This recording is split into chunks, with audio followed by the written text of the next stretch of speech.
Hi YouTube, this is Beverly, Director of Show Me Sensations Belly Dance here in Kaiserslautern, Germany, and I'm here with a video about choreography, how to choreograph a belly dance, how to get from nothing to your final product. I've had a lot of my students ask me, do you choreograph your own moves? Well, of course, I choreograph the dances that I teach and that we perform. And then I've had people say, how do you come up with this? How do you do it? So I thought I'd do a little video on it. The first thing you have to do when you're deciding how or what to choreograph is your music. And I will decide my music before I even decide the style of dance that I'm going to do. Because I teach world fusion, so I teach everything from very traditional Egyptian to modern American tribal fusion, Oriental, Lebanese, Gulf.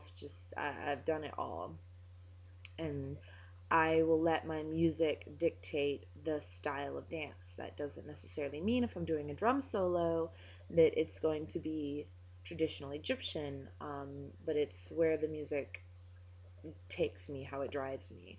And so the first thing I do is I choose my music. And the way you do this, for me, I'm not saying this is the only way to do it, but I've been a dancer for quite a number of years now, not just in belly dance. And this is how I've always chosen my music and my dances.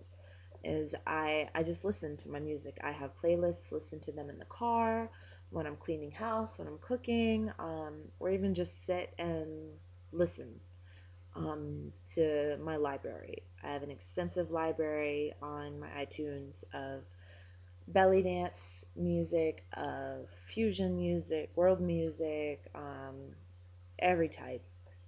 I've got everything. And traditionally, my belly dance music does come from my belly dance folder. That doesn't necessarily mean that a hip hop song can't be a good belly dance song, or even country. It's just how it drives you. So I wait until I find a song that inspires me, that I really like, or that I feel in my spirit, my soul, because dance really does have to come from your soul, from deep within you. Um, or sometimes I'll see a dance and I'll really like the music and the take that the choreographer um, took from the music and the choreography, or just choose something at random. But the most important thing for me as a choreographer is I have to see the dance. And when I say see the dance, I mean when I'm listening to the music, I see movement. Um, you see it in your mind's eye. You see a dancer, whether it's you or somebody else, you just see the movement happening, even if it's only for a few eight counts. But that's how I know that this song is going to work, that I'm going to choreograph a good song, a good dance to this music if I see it. So once I find that inspiration in a song, I listen to it over and over and over and over and over and over and over and over and over. Um, like I said, whether it's in the car, um, folding laundry, cleaning, cooking, or just sitting and listening to it. Um, I listen to it so that I know where the bridge is. I identify where, if there's a chorus, and I do generally tend to pick songs with a chorus, I like having that repetition in there because then you can use a move that's very beautiful, very stylized, that you can offer to your audience more than once so that your audience is able to um, get the full effect of that move. Because often the first time you see a move, you don't pick up on all the nuances of it, especially if it's a very technically difficult um, or stylized move. So I do like the chorus. It also offers your dancers a moment to go, and breathe, because it's a move they've already done. They know they've got, three or four or however many eight counts to do these moves before they have to really start thinking again. It also offers a moment of cleanliness in your dance. I used to do competition dancing, so I'm a big proprietor of cleanliness. I would rather a move be simple and very, very clean than be very difficult and executed in a messy fashion. So I like the chorus. I like dances that have a chorus repeated at least two or three times.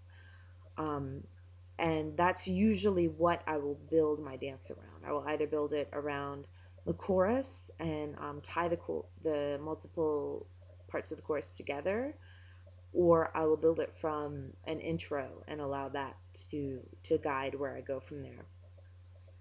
But so once you've decided your music, once you've listened to it a lot and identify the aspects and whether or not you're going to use one move repeatedly or one section repeatedly, that's when you begin to move to the music. And no matter how well you know the music, you have to get up and move to it.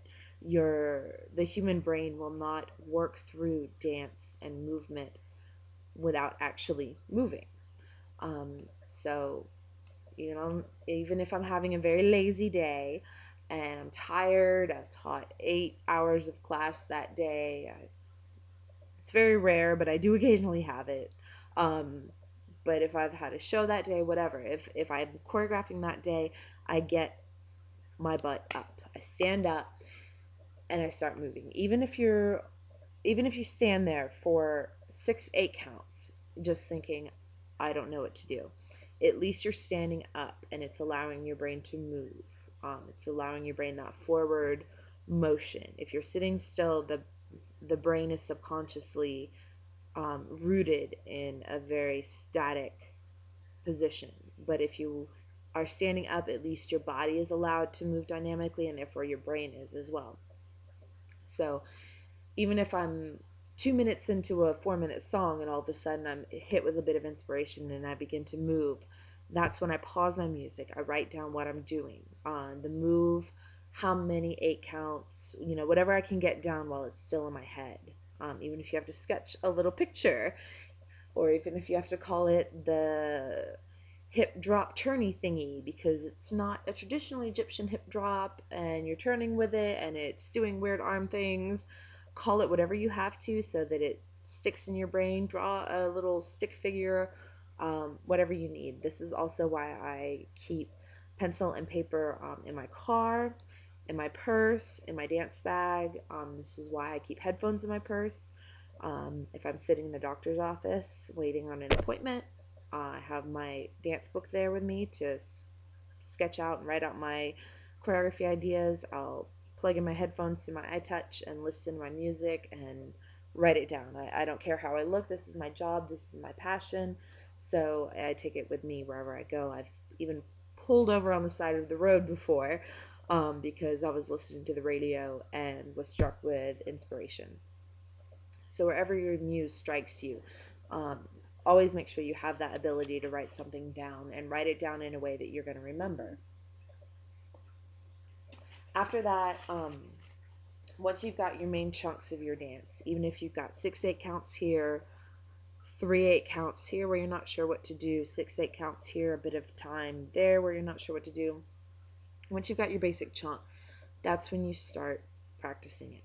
Once again, over and over and over and over and over and over and over. Guarantee you, you're going to get sick of the dance before your students or your audience or anybody else will. Um, and you begin to link those bits and pieces together. If you get stuck, what I've found works best for me is either getting up and moving, like I already said, or watching other dances. Now, this does not mean that I watch other dancers and steal their moves. Um, that I'm not condoning that in any way. But I've run into many young choreographers and many dancers that thought using inspiration was cheating. I can guarantee you, no matter what move you are doing, you are not the first person to think of it. You are not. I can guarantee you, um, the music you're listening to, somebody has thought of a dance to it before, whether it's been performed or not. You are not the first person to think of this move. And hello, kitty. So it's not cheating. It's not copying.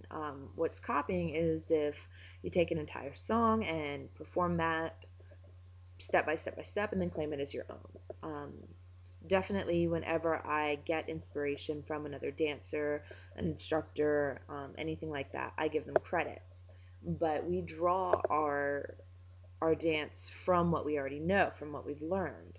Um, Occasionally we are struck with our own uniqueness, but that still comes from what our basis of dance is, um, who taught us, how they taught us, what our foundation is. And that comes from other dancers, people you've danced with, people you've danced under. That comes from instructors, that comes from people that were your inspiration, that you've watched your whole life, maybe even someone that is the reason that you got into dance.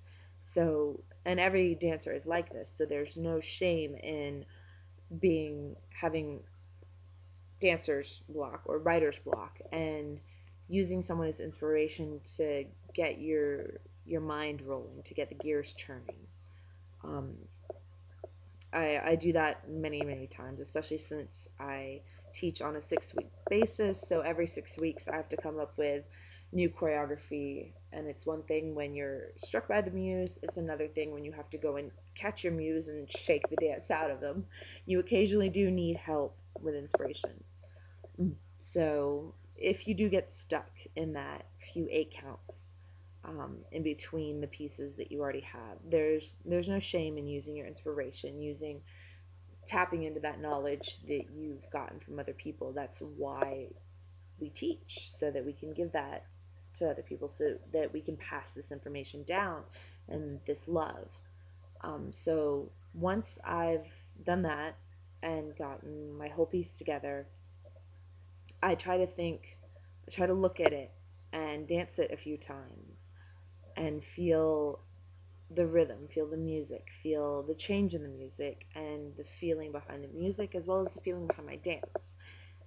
And I try to pay special attention to every aspect of it to try and find, is there something that doesn't fit?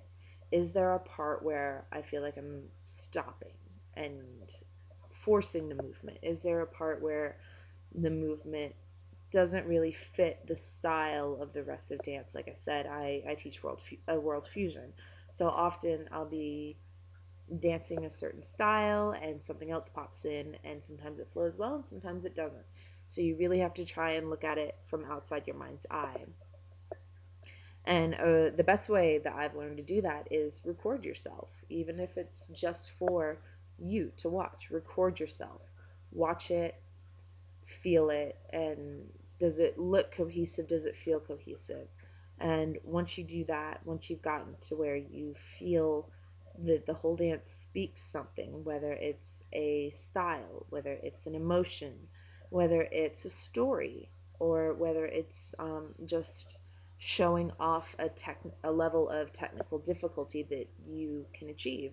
Um, if that's what you're going for, then if you've accomplished it, you've done your job.